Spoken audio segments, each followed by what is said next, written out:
Hey guys, welcome to Tea Talk. Nice to see you guys here. I see we have a couple people already in, and so we'll give a couple minutes to make sure everybody that's joining tonight gets a chance to log in. So tonight's tea, which I think I just moved. Of course, now I can't see it. Oh, here it is. I did again my orange cinnamon and spice, or orange and cinnamon spice tea. I really like that one. Doesn't need any sweetener or anything. Tastes really good. So let me know who's in and if you guys are drinking any tea. Oh, I got Ricky. Hello, hello. I know you're in Vegas. And Christy from Arkansas. Hi, Christy. Nice to see you guys. Don't forget that we have posted some information on our website, stalkinghorseLLC.com. I actually added a folder under Tea Talk for evaluation and management. And then today I added another evaluation and management folder with some additional resources in it that I'm going to briefly mention tonight that I think is pretty helpful and will also remind everybody, like if you're having a hard time with a particular concept, on where you can check first for official information. So I'll go over that too. And don't forget to join the herd, right? So like and subscribe to our channel. And you can also find us on Facebook, Instagram, and LinkedIn. So Facebook, we're finally back live. I guess Facebook had some updates that they did that we had to like reconnect through, we use StreamYard for this. So we had to reconnect through StreamYard. So we got that sorted out. So that's good. And also, if you guys have specific questions, you can either comment during the live, like now, comment after the live on YouTube, or you can email us directly at ttalk@stalkinghorseLLC.com. And we will get your topic or your questions answered. So we actually received some emails with some topic requests that we've added on for July to cover those items. And looks like we got a couple more people in here. Oh, hi, Gray. Nice to see you. Oh, boba tea. That's delicious. I forgot about boba tea. I don't know why.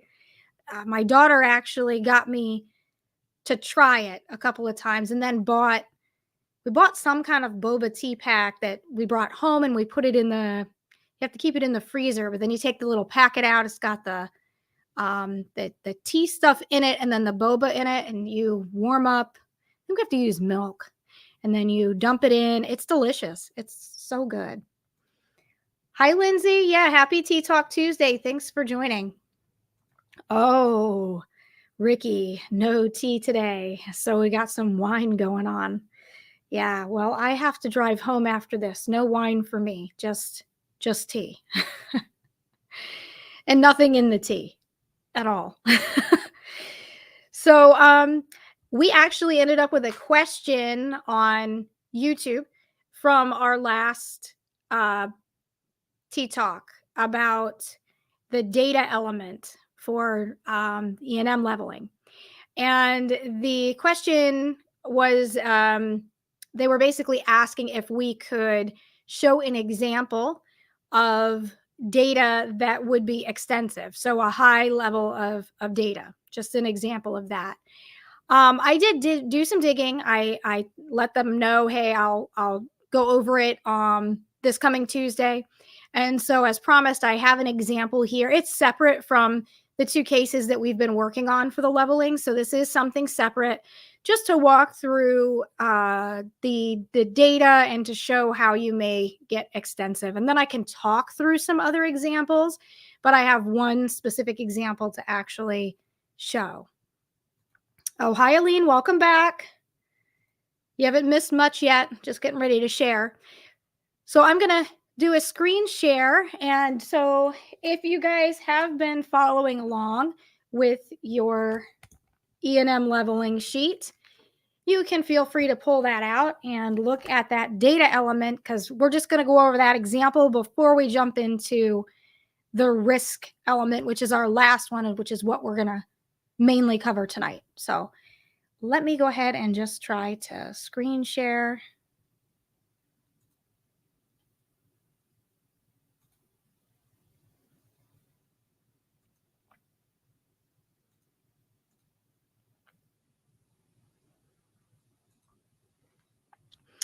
Okay, so here's a different example.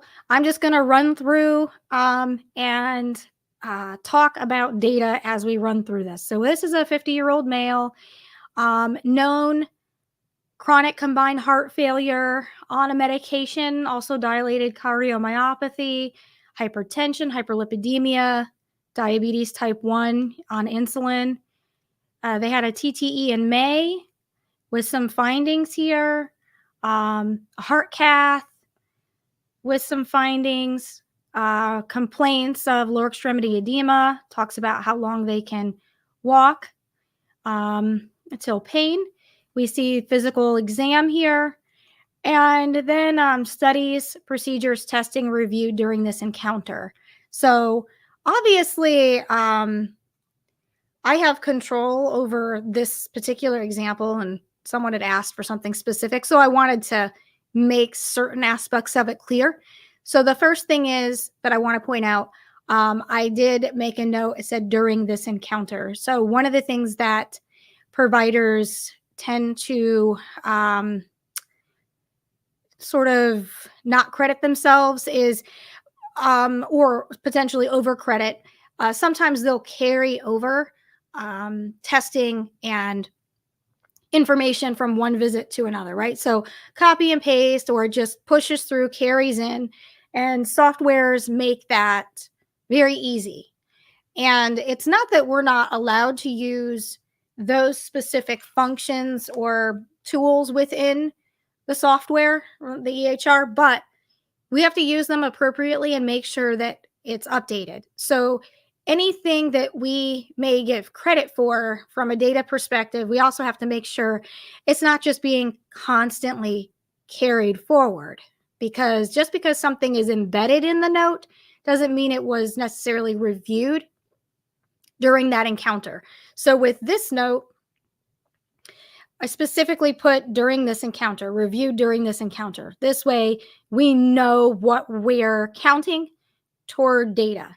So the first thing is a carotid Doppler, and it says my independent interpretation of the Doppler imaging provided on disk is as follows. And we have the right side and the findings. We have the left side with findings and conclusions. So another very important point to make is if a provider does an independent interpretation, which if we look at our leveling sheets, which I will pull up the electronic one in a moment, but if you look at yours, the lowest level of data when an independent interpretation is performed is moderate. So that's where it starts. But again, we have to be sure that the providers, that they actually performed an independent interpretation and not simply reiterated what was on a report, or that the report itself isn't just pasted into the note. So providers, you need to make sure that it's clear if it's your independent interpretation from imaging or not. So again, in this particular example, it's clear here because it says my independent interpretation of the imaging that was provided on the disk is as follows. So we know that we can get credit for an independent interpretation. So we have one here, right? So it starts at that moderate level. It's also down here under extensive, but we have more requirements, right? So for moderate, we need a requirement of 1 out of the 3. So we've already met moderate. Now we're trying to figure out if we can meet extensive, which is at least 2 out of the 3 categories. So we have 1 category satisfied. And so again, we know that the data just from that independent interpretation is at least moderate. And this is a new patient visit. So there wouldn't be any question of whether or not that was billed prior by that group because it's a new patient visit. So if we take a look back at the example, so we have one here, independent interpretation. Now there's a TTE report reviewed, which they alluded to up in the HPI that was mentioned. So, and it has just the conclusions from the report, and that's fine. But we can give credit for a test reviewed. That again, it's a new patient, so this is from the outside. They also had a heart cath, and that report is reviewed with the findings mentioned. And then another TTE on a separate date that's reviewed. And so the key there is to remember that when you look again at that data element, it's each unique test. And so there was multiple of those TTEs on different days. A lot of times providers would do that for a comparison to see the evolution or the change or any progression in a disease process. And so we can give credit there. So we are adding up these separate tests that have been reviewed from the outside. And then if we go back and take a look at the assessment and plan, we have acute on chronic combined systolic and diastolic heart failure, class 2 to 3, continue the medication. Looks like they're ordering an echo with color and flow, plan for a Barostin procedure, and obtain a repeat TTE prior to procedure. So now we even have another test, one that's ordered from the echo, and also another TTE.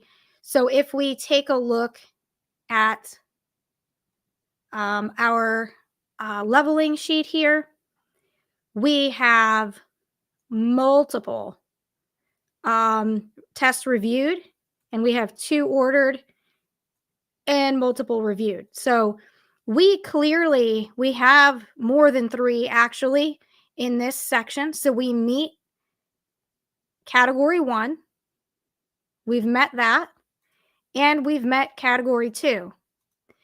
And the requirement is at least 2 out of the 3 categories. So that data is extensive.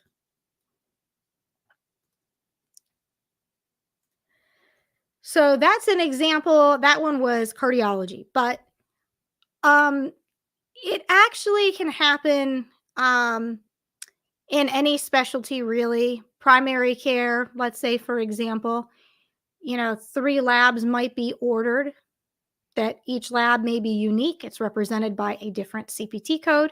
And then perhaps they do an independent interpretation of a prior test, or maybe an EKG that they had someplace else that the records get brought in. So it's not actually unheard of for extensive. It doesn't happen as often. And just remember that it's only one of the 3 elements.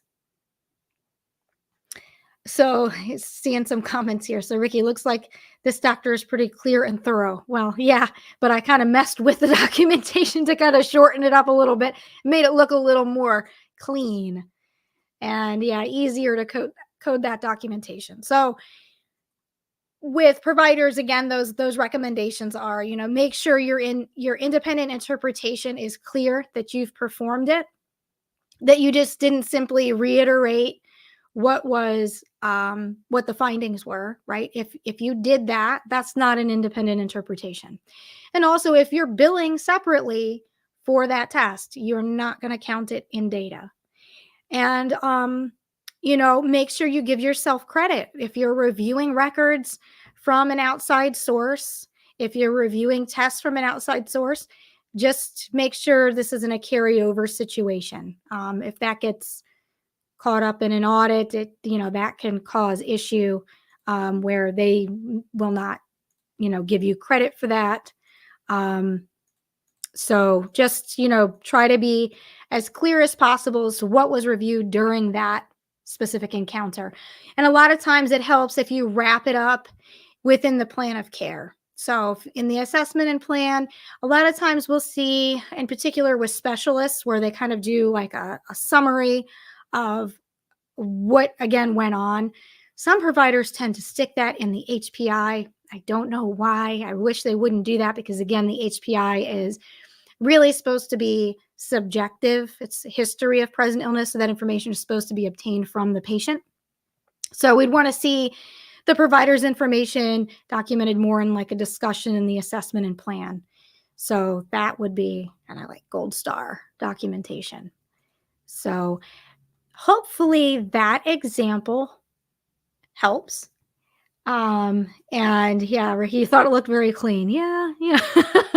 But it was all there. It just kind of shortened it up because it's hard if I'm showing you guys examples. Some of these pieces of documentation, you guys know, can be super lengthy just because of software putting every single bit of information in. Medication lists. Some patients are on so many medications. Those lists are long. Some EHRs contain like past medications and then current medications. So it's like pages of stuff. And then past medical history, social history, family history. So I just try to shorten it up so that we can get to the meat of what we're reviewing. But yeah, so cleaned it up a bit.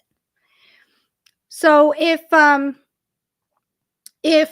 we are ready, I think we're ready to move forward. I don't see any other questions in regard to that, but it was a nice question to get as far as that extensive level of data. I think sometimes we get so used to seeing a certain specialty or a certain provider or a certain pattern of it that it's good to see an example of something that's outside of the typical. So that was fun. So let me just refer back to where we left off. So we had reviewed the number and complexity of problems and the amount and or complexity of data to be reviewed. And today we are going to talk about the risk of complications and or morbidity and mortality of patient management.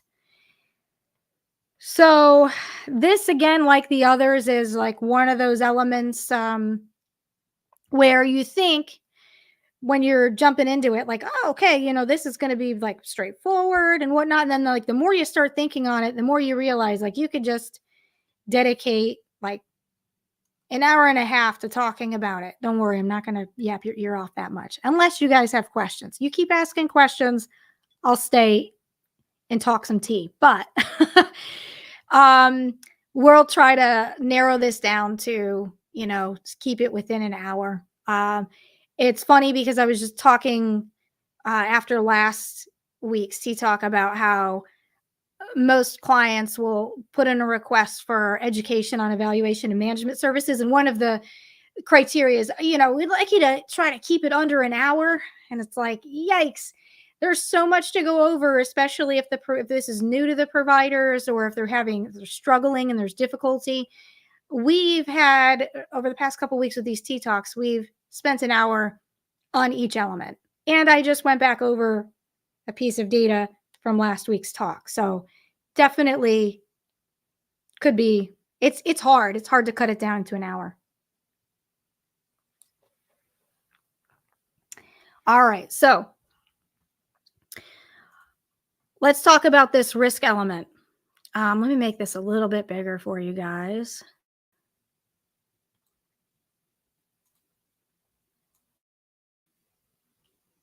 Okay. So it's this last element. And we did talk a bit about what risk in this element means, because I don't know if you guys remember back to the first Tea Talk on evaluation and management, but there's also risk of a particular problem that a patient has, right? So the diagnosis that the patient has a certain level of risk to it. But the conversation that we had was, I was explaining that the risk of the condition is not what they're talking about in this element. This element is specific to the risk that is posed to the patient from the management that the provider is uh, giving to treat those problems. So it's basically the risk of the plan of care. So, what is being done? What is the provider recommending? What is the patient going to have to do? And whatever they're going to have to do, what's the level of risk to the patient for that specific treatment? And so it becomes a little bit more clear when you move down this element, because the first, three, rows here are basically empty.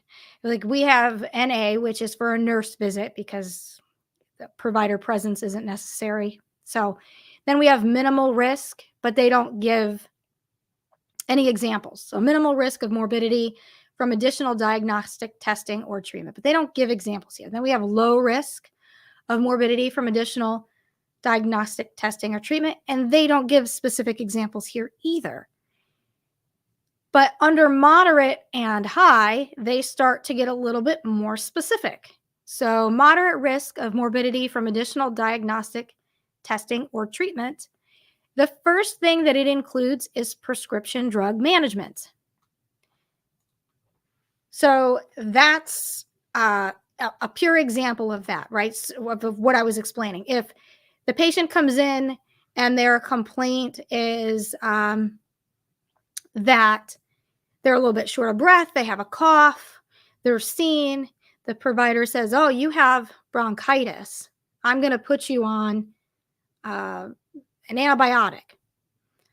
The risk is in the prescribing of the antibiotic. So the patient taking that antibiotic, that prescription drug, is considered moderate risk in this table.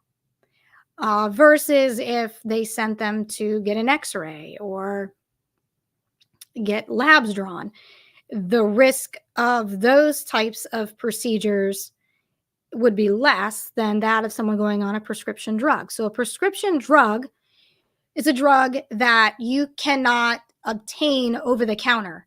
So I know some providers will write a prescription for a drug for a patient that they can purchase over the counter. But if they write them the prescription, then the pharmacy will dispense it to them and it will be covered by their insurance. However, if that drug is available over the counter, it's not considered prescription drug management, because the over the counter medications, the reason that you can purchase them over the counter, at least in this country, is that they have a lower level of risk. And the ones that require a prescription to be written to obtain them, they want a medical professional to examine you before you start taking that, because there is a higher chance of some kind of adverse effect, so some sort of morbidity or mortality from taking that drug. So the prescription drug management falls right there under that moderate section. Over the counter medication is known to fall under the low risk. Now, we had talked previously about the old guidelines not being applicable anymore, but they do have a table of risk inside those old guidelines that is pretty helpful in helping us to determine where certain procedures or treatments might fall on this table of risk. And there's some information online if you really hunt. I'm not able to find it quickly. Otherwise, I would have had it available for this. But basically, the question has been asked several times, like, can we kind of use that old table of risk, kind of help us determine where some of these tests might fall? And the overall consensus was, well, yes, because that still makes sense. So again, for example, over-the-counter drugs is, known to be of low risk. It's just a general known fact. Now, Certain organizations like NamUs, so they're an auditing organization, they actually take this table here because, again, this is the official table. The only thing that we modified was we put these codes in over here to make the talk easier. But some organizations such as NamUs and even the AAPC, they have different leveling sheets where they actually add in certain examples into these sections. So you are more than welcome to take a look at those. I personally prefer to use this. I do not like the setup of the others, and I like knowing what's just officially there from the AMA. I suppose you could add the examples in yourself, and if you have a color printer or if you use it online, if you make it a different color, it may stand out for you. I just personally like this one, and when I share information, I like it to be pretty exact to what the official resource gives. So I don't like making those kinds of changes, and that's just a personal preference. But you can find those other leveling sheets again through NamUs, through AAPC, and they're free. They're online. And then there's also the option for certain Medicare contractors. They'll have like online tools that you can like follow little prompts, click on little boxes, kind of walks you through. And some of them may have some additional information in it. But this is the official one, again, other than the codes being added to the side. So it doesn't have that in there. But if we actually take a look at our official guidelines really quick, just to kind of move backwards, from the American Medical Association, those official guidelines have that risk element. It starts on page 18. And it does define risk. We briefly again talked about it before. So risk is the probability and or consequences of an event. So we're talking about, what's the plan for this patient? How are they going to be cared for? And then what's the risk to them from that treatment that they're going to undergo or from that testing? So they have a lot of language in here that I'm telling you, when you read through it, you're just like, what? What are you even saying? It may take a couple times to read through to kind of get that straight, but I've just sort of summed it up there in I think a nice way. You guys can tell me if it's confusing, but I think it's in a nice way. So for the purpose of medical decision making, the level of risk is based upon consequences of the problems addressed at the encounter when appropriately treated. So again, what's the problem? And then what are they doing to appropriately treat that problem? And so what's the risk or the consequences from that treatment based on those problems? So all of that's supposed to connect and flow together. And they do offer definitions such as morbidity. This is a nice one. They have social determinants of health on here. This is an important element here because social determinants of health has become very big over the past couple of years. CMS put on an initiative to investigate the impact of social determinants of health, which started with the World Health Organization. The World Health Organization actually put some data together that said like the outcomes of health were heavily impacted by social determinants of health, and that it sort of was the overarching factor in whether patients got better or not is basically what is their social circumstance. So social determinants of health are basically conditions that are around a patient that can influence their health status. So for example, homelessness or financial instability, no access to clean water, or food insecurity. Perhaps because of financial instability, maybe they can't afford their medications.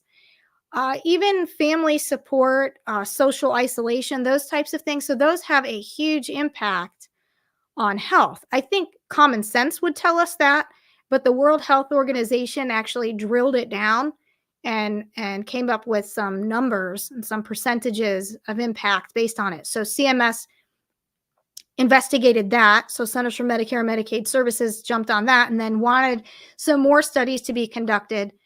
Long story short, several ICD-10 codes were added for social determinants of health that didn't used to exist. And it's sort of funny because I used to hear providers say all the time, like, well, what if a patient is homeless? Like, that really affects them. And I don't have like a code to report that. Like, shouldn't that like add to the complexity? And I remember saying, well, yeah, that makes sense, but you're right. There was no, at the time, there was no code for it. Well, now there is. So they even recognized it here on the leveling sheet. They have diagnoses or treatment significantly limited by social determinants of health. So that's why you're also going to see the definition in here. So they are recognizing more and more that those social determinants of health really impact outcomes. It's a hurdle to get through. And with that being said, too, in July, they're going to start paying for screenings for social determinants of health. We actually have a webinar on that that's available on our website. So that would be good to check out if you haven't had an opportunity to do so already. It kind of goes from soup to nuts, all about social determinants of health. Well, hello, Dr. Rado. Nice to see you. Thank you for joining. I know you. Thank you for joining. So we've got social determinants of health defined. Then we actually go into surgery. And they talk about major and minor. So those are the two first opposing topics, whether a procedure is major or minor. And so here we have decision regarding minor surgery. And it says with identified patient or procedure risk factors. So let me highlight both of those, but in a different color. If I can actually make this work. Probably not. There we go. Sorry about that. You guys, this is like arts and crafts. So, okay. So the reason that I highlighted these two things separately is you'll see, so this is decision regarding minor surgery, but then this says decision regarding elective major surgery. And then down here, it says major surgery. So minor surgery is mentioned here, nowhere else, but it's specific to with identified patient or procedure risk factors. So if you look up here, this is not listed. Minor surgery is not listed.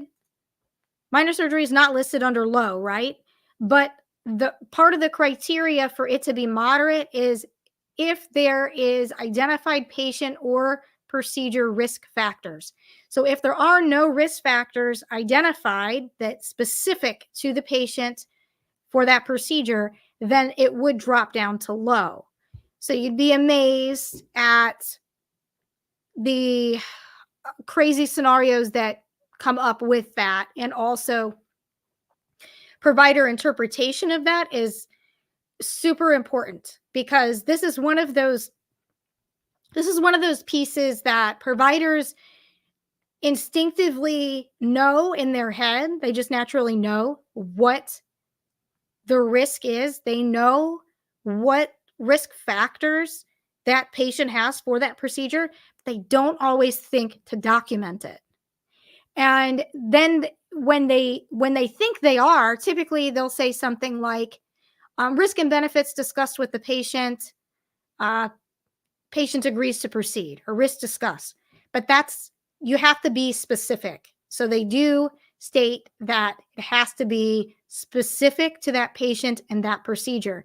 So it's not just the general risks that everybody has. Like if you're going to have a procedure done, there's typically a risk of bleeding. There's typically a risk of like bruising at the site.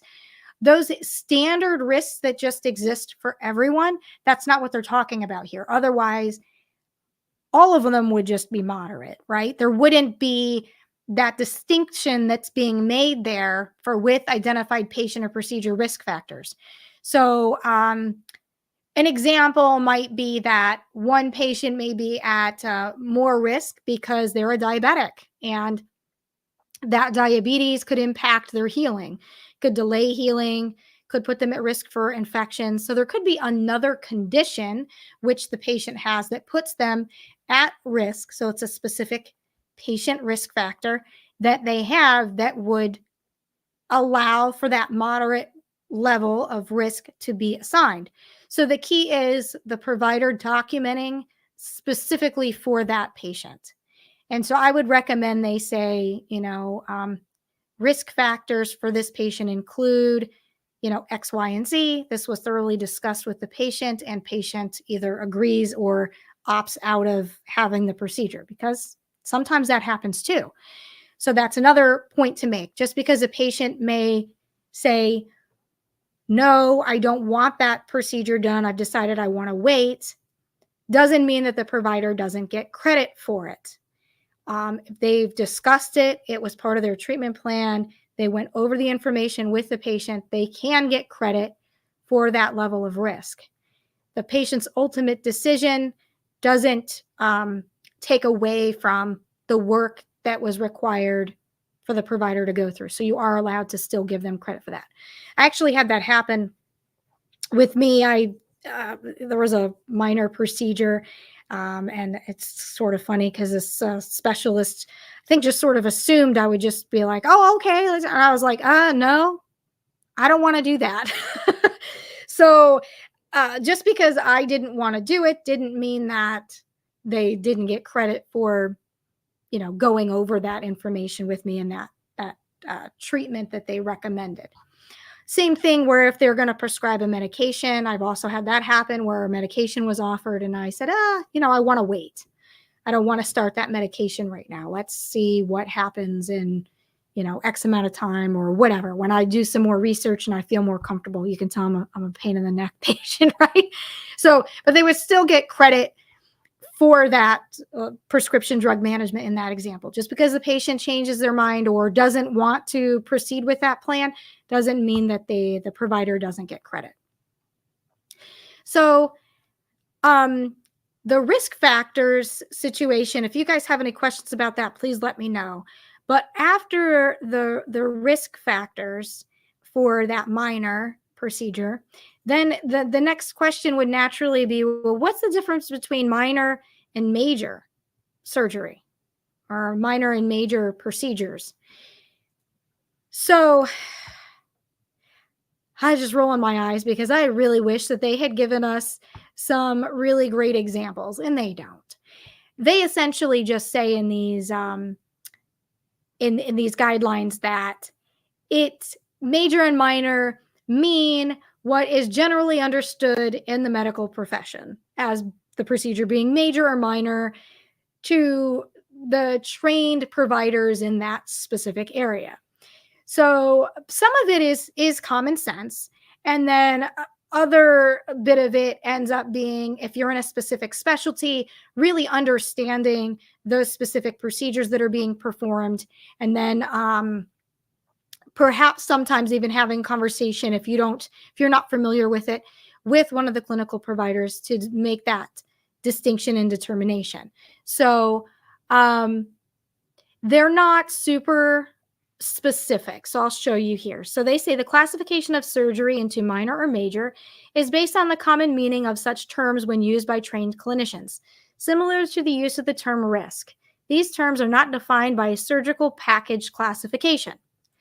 So just in case we have a provider on here or a coder on here that's newer, the surgical package classification that they're talking about is really related to what's called global days. So I'll give you an example. if someone has, like, let's say open heart surgery, right? I think that's a pretty obvious major procedure, open heart surgery. So in that major operation, there's a lot of work that goes into performing the procedure, but also there's work that's expected to be done in the aftercare process, right? Like in the post-operative time frame. So when they price out payment for a procedure, so for a CPT code, that's a procedure code, for a surgery, they include money that is to cover the patient for some of that follow-up care. So there's a surgical package. There's certain things that are included in. So maybe the patient goes back and maybe they had staples placed for closure. They may go back to the surgeon and they may remove the staples. They're not going to get charged extra for that. That's included in the surgery. Maybe they go back to the doctor's office once or twice a month for post-op follow-up to make sure that they're doing well, that the incision is closing, that there's no infection starting. That is all included in that main surgery for that major procedure like open heart, right? So those larger procedures that we think of, like open heart surgery or a joint replacement, those typically have a 90-day global period. So in 90 days, anything that's related to that procedure is not separately payable. And so they will be seen multiple times, care will be provided, and again, it's not separately payable. Then on, let's say, smaller procedures, like maybe a patient has a mole that they have removed from their arm, right? With dermatology, there could be either a 0-day global period or a 10-day global period. So it's either 0, 10, 90. So in the past, we used to classify procedures based on that global period. If it had a 90-day, it was major. If it had 0 or 10, it was minor. That is done with. And the exception to that rule used to be like cardiac catheterizations, because cardiac caths don't really have that long global period, but you're inserting a catheter into arteries and you're threading it into the heart.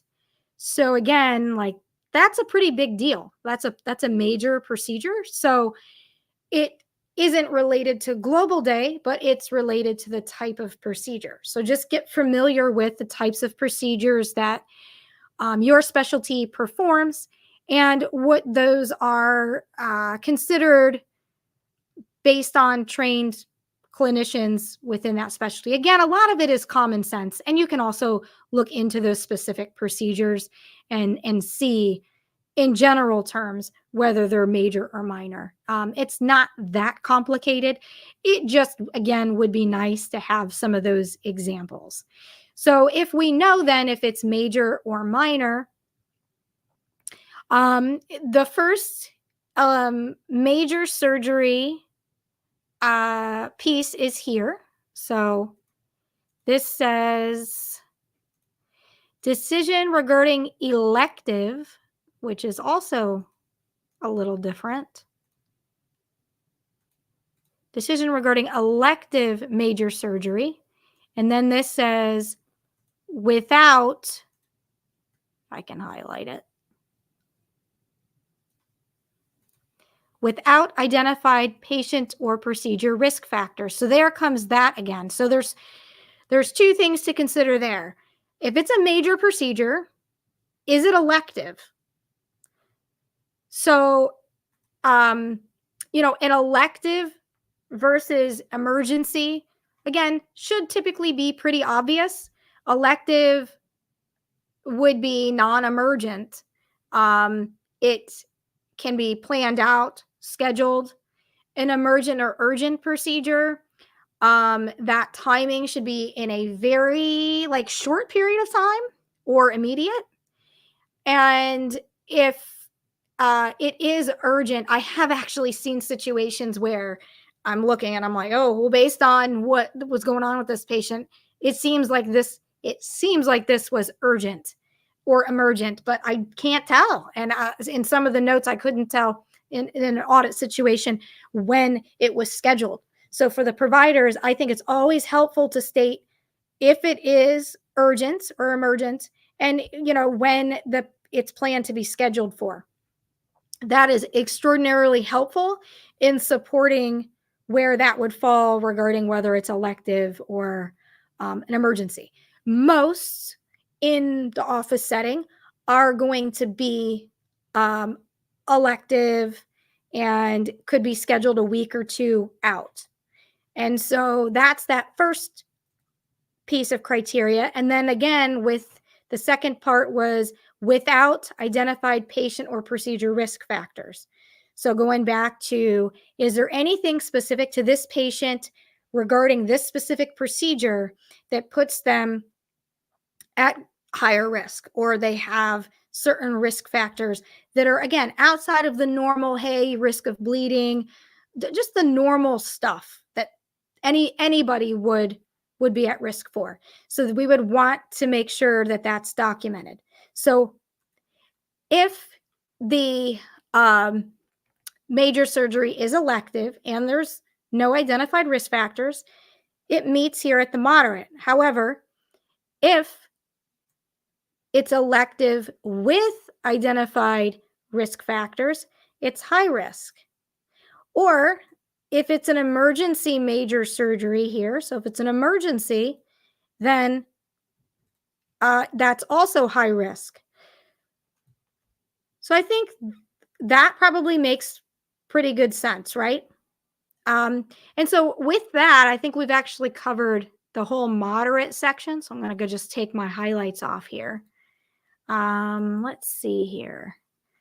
So we got a question.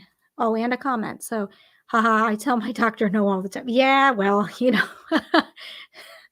not all of us, that's your right too. Like everybody has to understand that we are all responsible to advocate for ourselves and responsible for our health care too, right? And following through with our plan and relationship development with our providers.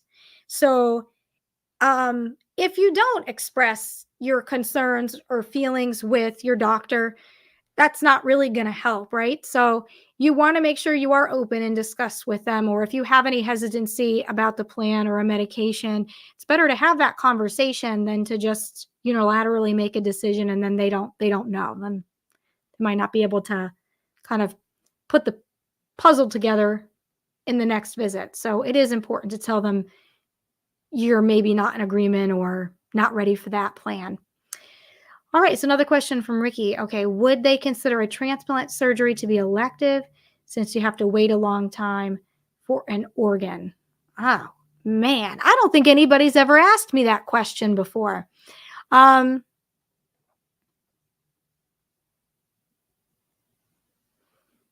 not really sure. I wonder if they have that classified. I'll have to take a look to see if they have that further classified.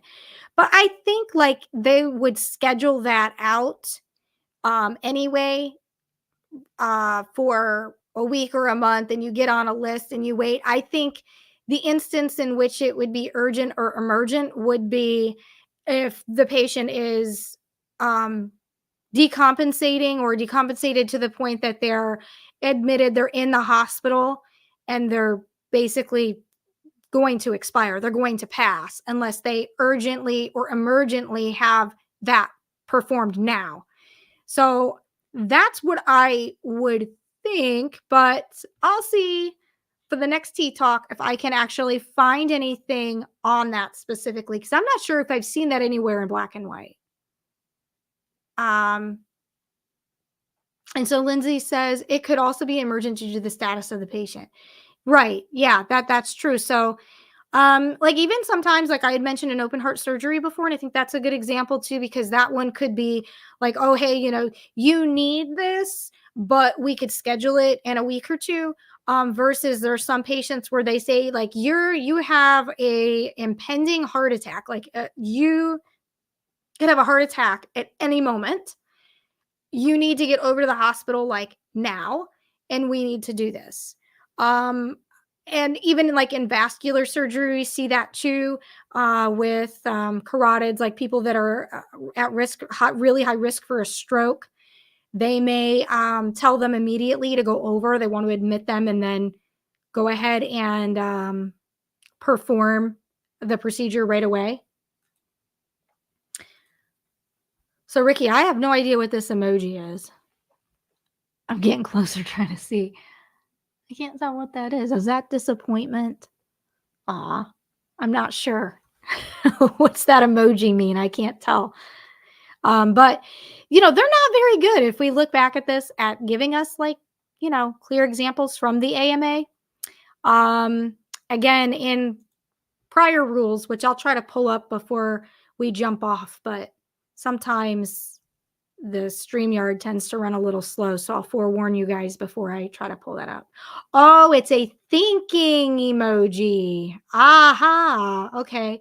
I couldn't tell because the face was like sideways. That's funny. Okay. Yeah. I think it's that one's going to give me a brain cramp until I figure it out. If it's in black and white somewhere, I'd imagine it might be. Might be on some specialty providers' websites that they have, like American Association of, whatever, cardiothoracic surgeons or something. They may have something on there about it. So if we are taking a look back here at our table, some of the other items under that high risk, one that's always a popular topic with providers is this first one. Let me just delete that, make it easier for me. It's this drug therapy requiring intensive monitoring for toxicity. So I don't know how many providers we might have on the line, but let me tell you, that one is asked every single time we do any sort of education for this E&M leveling. And luckily, they actually are pretty specific about that one now in the guidelines. So let me share that with you. So they have this whole section. Let me make it a little bigger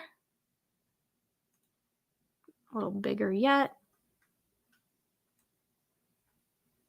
So at the bottom of page 18, they say drug therapy requiring intensive monitoring for toxicity. So a drug that requires intensive monitoring is a therapeutic agent that has the potential to cause serious morbidity or death. So let's stop there. So again, that drug, whatever drug it is that they're being prescribed, in order to qualify for that high level, that drug would need to have the potential to cause serious morbidity or death. So a serious illness or death. So we're talking about something that could shut the kidneys down, right? That could shut the liver down. But that's a serious problem, potential for morbidity or death. Then they go into specifics here about the monitoring. So the monitoring is performed for assessment of these adverse effects and not primarily for assessment of therapeutic efficacy. So there's a big difference there because a provider could be performing some screenings and such to see if the drug is working well therapeutically. And that is not what this covers. This is saying that the testing would have to be done to make sure that the drug is not like shutting an organ down, causing some kind of severe morbidity or death, right? Or potential for that. So then they go on to say the monitoring should be that which is generally accepted practice for the agent, so for that drug, but may be patient-specific in some cases. Intensive monitoring may be long-term or short-term. Long-term intensive monitoring is not performed less than quarterly. So Keep that in mind. They're actually giving us a time frame here. So for long term, not less than quarterly. So if it's just twice a year, that's not going to qualify there. The monitoring may be performed with a laboratory test, physiologic test, or imaging. So it could, it's not, many providers also think that it's then just lab testing. I think that's the most common, but it could be another type of test. Again, could be imaging that needs to be performed, could be an EKG, right? So, but you would need to have that timing also. How often is this being done? And so they also say that monitoring by history or exam does not qualify for that. And the monitoring, this part gets a little confusing here, but the monitoring affects the level of MDM, medical decision making, right, in an encounter in which it's considered in the management of the patient. So that means that you're not going to slap that on every single visit. So a patient that is receiving a treatment, a drug that may have these effects, I would imagine is being seen quite often. So it may not be the case that every visit that they have, they would have gone over this monitoring or ordered the testing. So you have to be reasonable with that as well. Make sure that the documentation fits for that encounter. Again, it may not be every time the patient's seen. So they do give an example. It may be monitoring for cytopenia in the use of anti-neoplastic agent between dose cycles. So examples of monitoring that do not qualify, would include monitoring glucose levels during insulin therapy, as the primary reason is therapeutic effect. Or annual electrolytes and renal function for a patient on a diuretic, as the frequency does not meet the threshold. So I do think that those examples that they gave that do not meet the requirement does make sense. And it is pretty clear. So this is, thank goodness, one of those areas where they improved on their description, and I think does make sense. And I think the providers tend to just not know that this specific information is in there. Plus, they don't have time to dig through 42 pages. So that's what T-Talk is for, right? So that's where they could find it in the black and white. And I don't like to tell you guys things just because I say so. I like to show you where it comes from, which is another reason why I don't like to mess with the chart. I just like to know exactly what they say and then look back at those guidelines. So we've got a question from Gray. So would ordering of a test for this type of monitoring count only toward risk or toward risk and data? Great question. It would count toward both. And I think that that's also an interesting point, because I'm going to show it in the examples. Many times things that we are counting in data are the tests, right, that are being ordered. But there's a risk that goes along with those tests.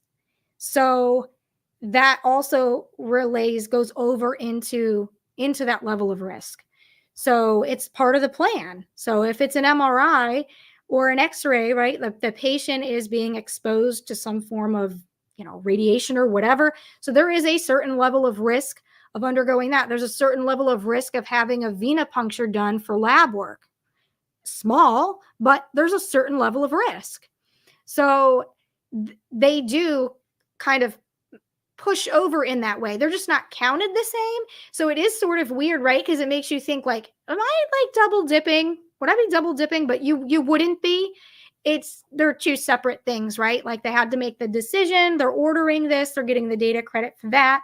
And then they are getting that risk credit for the potential risk for morbidity and mortality that it has to the patient. And really the risk there is tied to the fact that the patient is undergoing that treatment, like they're on that medication that is such high risk, because them continuing to take that medication or being prescribed that medication is putting them at a high risk for morbidity and mortality, because again, this drug could shut down their kidney, shut down their liver, what have you. So a vital organ could be compromised because of it.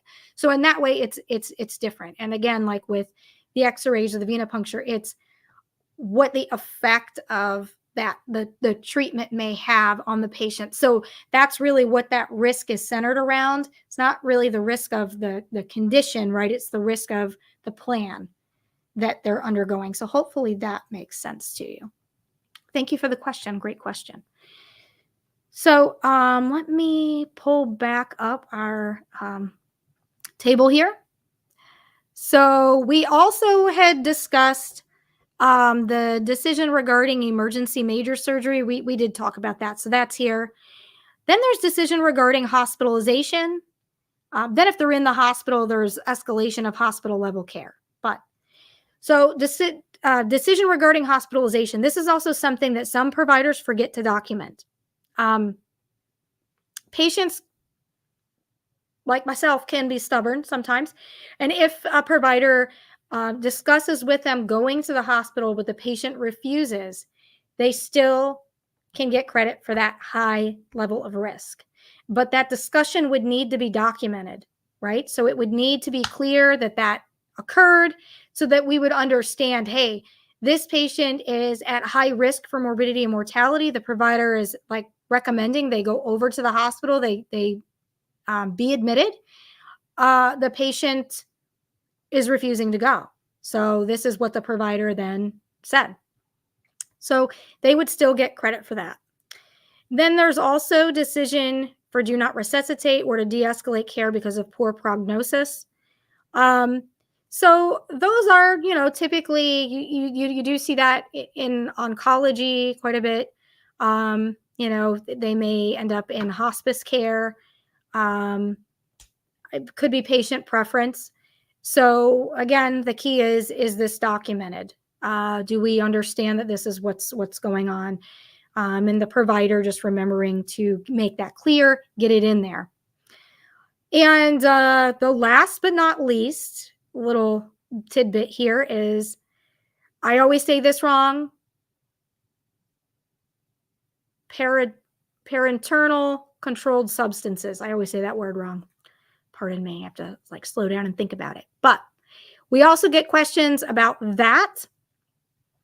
And what this is a controlled substance. So first of all, it would need to be a drug that is classified higher on the list as a controlled substance. So it's not just something.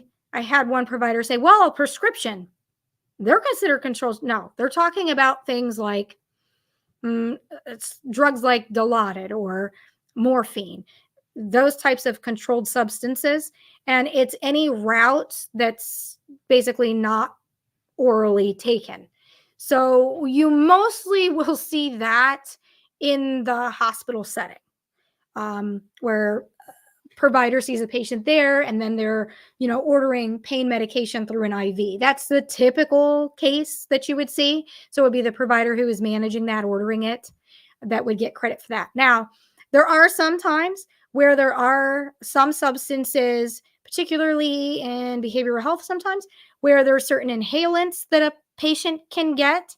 So it is delivered in a different method, and some of those drugs would meet that level of criteria.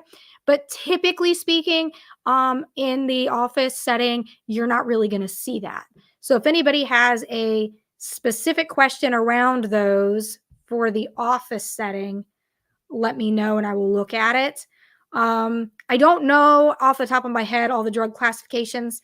So Ricky, I see you say class 2 or higher. I'd have to look that up to be able to tell you specifically. They do go into that on some of the Medicare administrative contractor websites. They will talk more specifically about it, but I just didn't pull that information and include it in the talk because since we're focused on the office level, they're not doing that. I don't know any office that's doing that. So if you do know of one, let me know. So great question, Gray. I just saw that come in. So what about an office with an IV infusion center? So typically with the IV infusion center, they're not always infusing drugs at this level. I'd have to see like what they're um what they're giving. So that's a great question though, but I think I'd have to know like more specifics. I'd probably have to have a specific scenario to be able to answer it accurately. Because I think depending on the center, they maybe offer certain drugs, other or specific drugs for those centers, or maybe some of them, like if it's just hydration infusion, that's not going to classify, right? Because that substance, that drug has to meet that level. Um, and so again, typically in provider office setting, that's not going to happen. And so even with an IV infusion center, it's kind of more like outpatient facility sort of based. So I would need some examples of that, but that's a great question. So let me know, like, if you um, have some examples that you'd like us to take a look into, and we can certainly work those into another Tea Talk, because that's a good question from both of you. Oh, sometimes, oh, I see. Let me pull that over. Sometimes diazepam. Okay. So yeah, there could be instances where that could occur. I can even see maybe like Ativan or other drugs. Yeah, it definitely could happen. Just again, not the typical for when we're talking about like provider office, but certainly in those IV infusion centers could certainly happen. So hopefully I think that's the last element here. If you guys have any specific questions, those are like super like awesome questions you guys have already asked. So if you need me to look in anything specific, again, let me just kind of bring up that email here. You can email us at ttalk@stalkinghorsellc.com. I will make sure that we get the questions answered. And you can even send us a comment on YouTube if you need. And so we've made it through these examples, right? And so let's take a look at our actual cases that we've been working through. So case number 1, this is the patient that was seen with diabetes and then neuropathy. But when we come down to the assessment and plan, the provider just states diabetes, continue using your medications as prescribed, bring your continuous glucose monitor reader next time you come so we can see if it's working for you. And then they've ordered some labs. So we know here they've ordered 3 labs. So in data, we're going to get credit for that, right? But when we think of the risk, we see they say continue using your medications as prescribed. So we have labs that they're ordering. So we know that they're going to have have to go get lab work done. And then they say continue. Let's see how they say it again. Continue using your medications as prescribed. So I'd kind of be interested as to what you guys think. If you think that qualifies for prescription drug management or not. So, if you guys wouldn't mind just typing into the chat what your thoughts are. We've got, again, the way that it's described is continue using your medications as prescribed. So do you think that meets the criteria for prescription drug management? I am super interested to see what you guys think. So go ahead and type away. And I'm going to pull up some information in regard to that, because this is also from the auditing side. So from the auditor's perspective, that is always a nuisance. Always a nuisance. How are they documenting it? Does it make sense to us? Are we going to give credit for prescription drug management? So it looks like Ricky says his vote is no. Gray, I think it does. You're a little rusty though. Okay, I totally get that. Well, it's sort of a trick question. Let me show you why. So if we were to like dig in and do some research on it, there's nothing in the guidelines, those 42 pages. Um, and it doesn't really describe anything specific to what the documentation needs to say for it. Okay, so Chantilly, if they state the specific drug in the note, we could give it to them. Okay, very good. And then Ricky, I say no because it's a previously prescribed medication that has no change.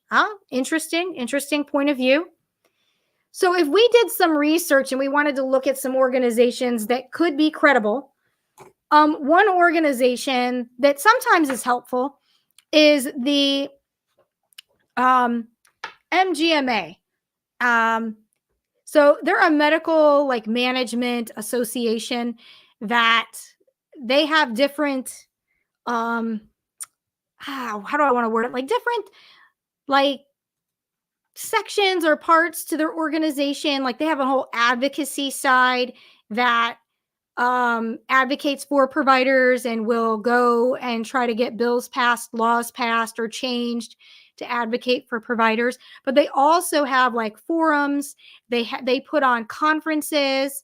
So it's a medical group management association. But you always want to make sure that you back up, you see where they're getting their information from also, because you have to remember if you sign contracts with payers, right? If your doctor has an agreement with a carrier, they've then agreed to abide by those carriers' policies. So that's why I said it's a trick question. So the MGMA, when they talk about prescription drug management,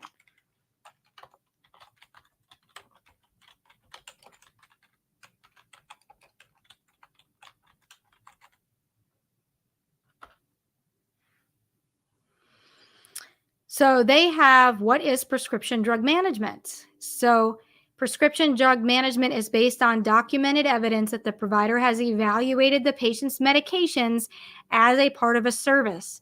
This may be a prescription being written or discontinued, or the decision to maintain a current medication dosage.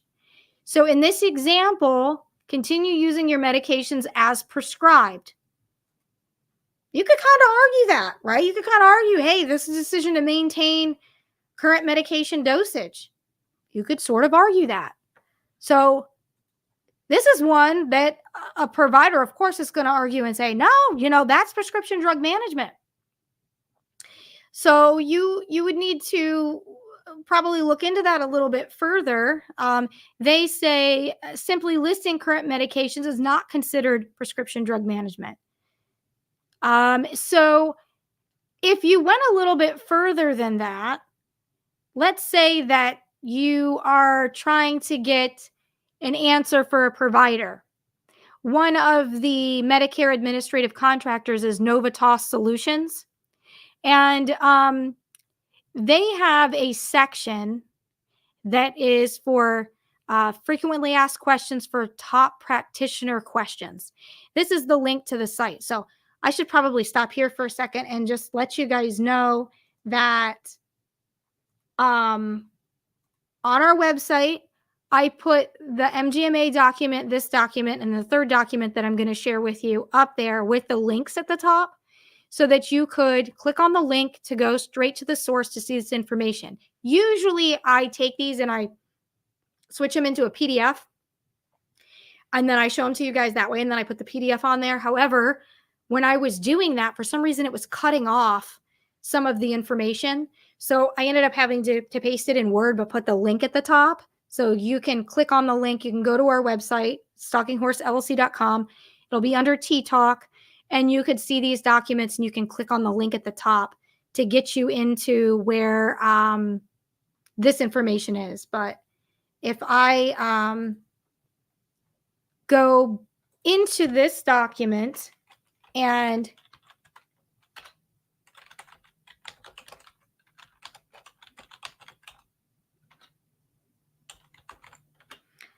I see what they have to say about prescription drug management, They say that it does not require a new drug, a new dose, or discontinuation of a current prescription.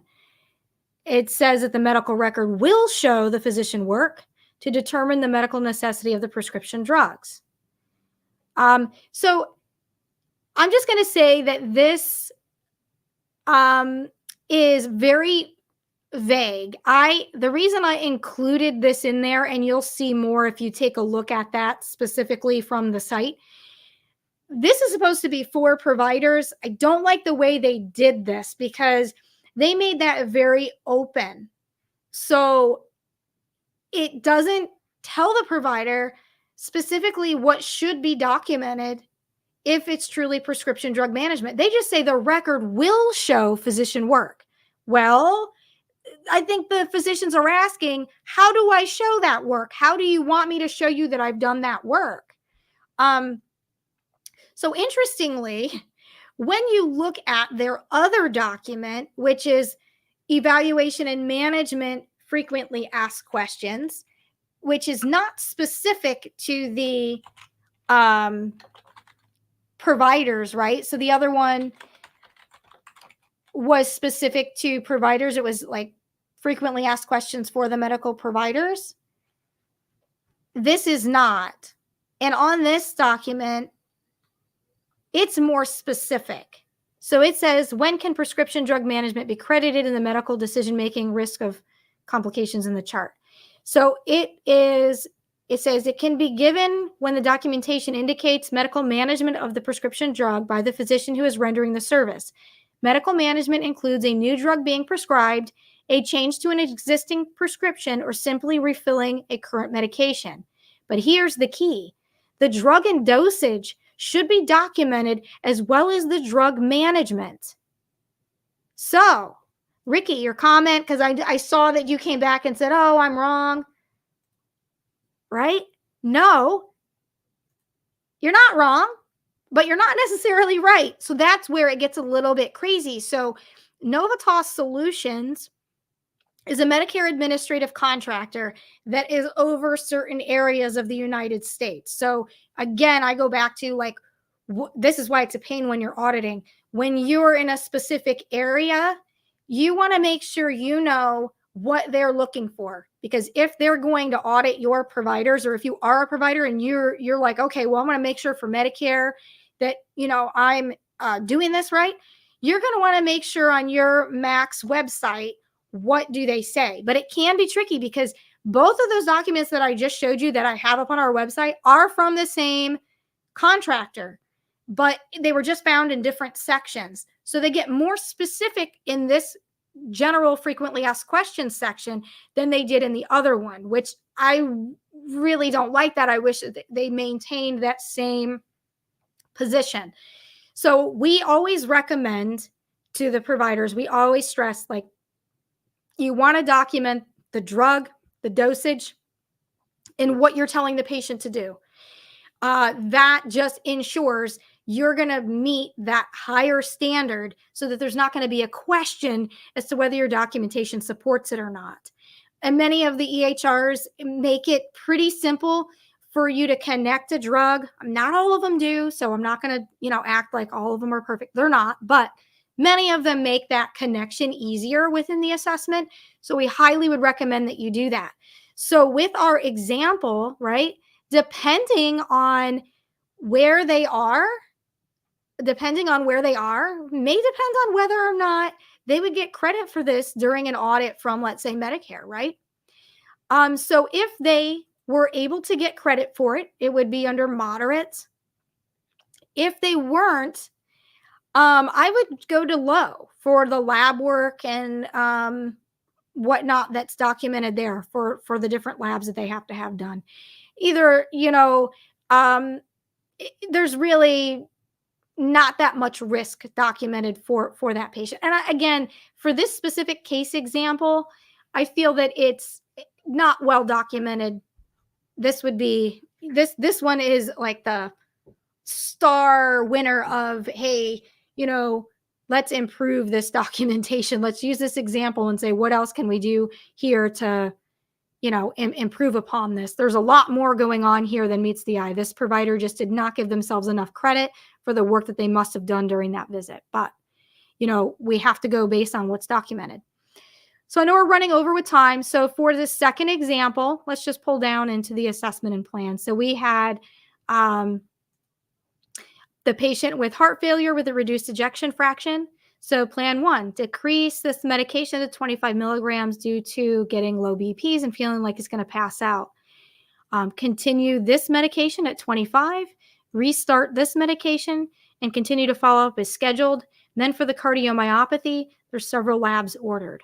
So this is a great example of the drug and the dosage and the management, right? So they're decreasing. So that's the management. Here's the drug. Here's the dosage. So that is the classic example of prescription drug management for risk there.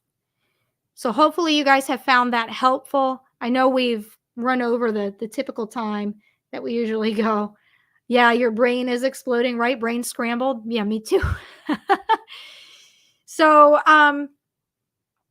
just let me know if you guys think of any other questions, and we can certainly revisit this topic in the future as well. Again, it's like each one of these elements could take at least an hour to go through, and we ran over, but I know I start yapping at the beginning about different things. So thank you guys for joining tonight. I appreciate it. We will be back next Tuesday for another Tea Talk. Make sure you check us out on YouTube and you go under live. You'll see all the upcoming episodes, and you'll be able to be prepared for what the next one is, and you can get your questions ready even ahead of time. You can even feel free to send something in ahead of time, and if I can answer it by the time we jump on, I certainly will. You guys know that. So thank you again so much. Have a great rest of your night, and we will see you next Tuesday.